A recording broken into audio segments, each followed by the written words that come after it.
એક બાજુ જ્યાં પેટ્રોલ અને ડીઝલ બચાવવાની વાત છે, ત્યારે બીજી બાજુ અમરેલીના રાજુલામાં પેટ્રોલ પંપ સંચાલકને ધમકી આપવામાં આવી છે.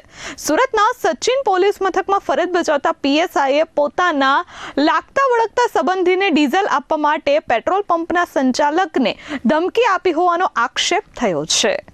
અમરેલી જિલ્લાના રાજુલામાં પેટ્રોલ પંપ પર ડીઝલ આપવા બાબતે સુરતના એક પીએસઆઈ દ્વારા ફોન પર ધમકી આપવામાં આવી હોવાનો ચોંકાવનારો મામલો સામે આવ્યો છે.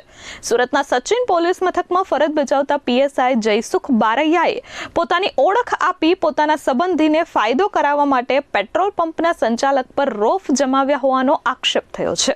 આ મામલે પંપ સંચાલકે ડુંગર પોલીસ મથકમાં લેખિત અરજી આપી ન્યાયની માંગ કરી છે. આ સમગ્ર ઘટના રાજુલાની વિક્ટર ચોકડી નજીક આવેલા ભારત પેટ્રોલ પંપ પર બની હતી.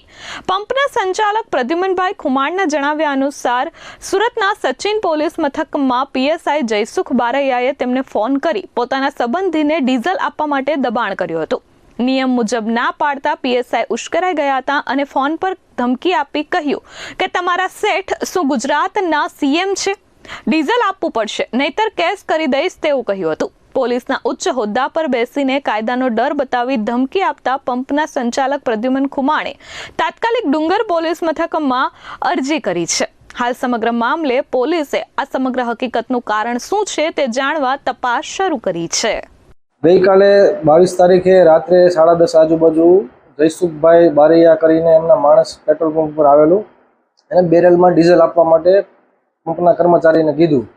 પંપના કર્મચારીએ મનાઈ કરી કે બેરલમાં ડીઝલ આપવા માટે પૂરતો સ્ટોક અત્યારે નથી, તમે વાહન લઈને આવો, વાહનમાં ભરી દઈએ છીએ. ત્યારબાદ એણે એમના જે જયસુખભાઈ છે એમને ફોન લગાવેલો અને માણસ સાથે વાત કરાવી અને માણસને કીધું કે ડીઝલ તું ભરી જ આપ. ના, કેમ ભરી આપ?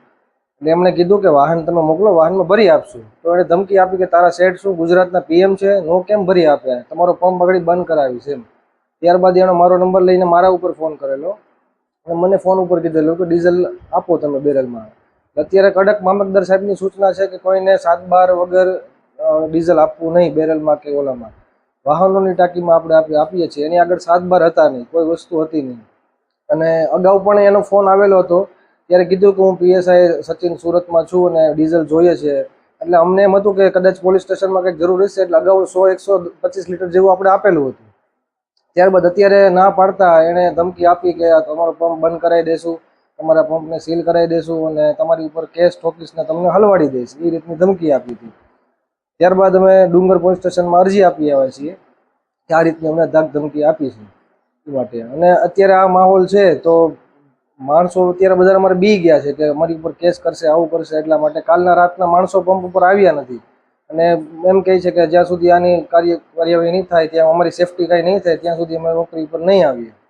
અને કાલનો રાતનો પંપ અમારો બંધ છે, પેટ્રોલ ડીઝલનું વેચાણ બિલકુલ બંધ છે. માણસો અમારા બધા બી ગયા છે અને આવું ને આવું જો રહેશે ને આવી રીતે ધાક ધમકી આપશે તો અમે પેટ્રોલ એસોસિએશનમાં રજૂઆત કરશું ને બધા પંપ મળીને અમે સમગ્ર હડતાલ કરીશું.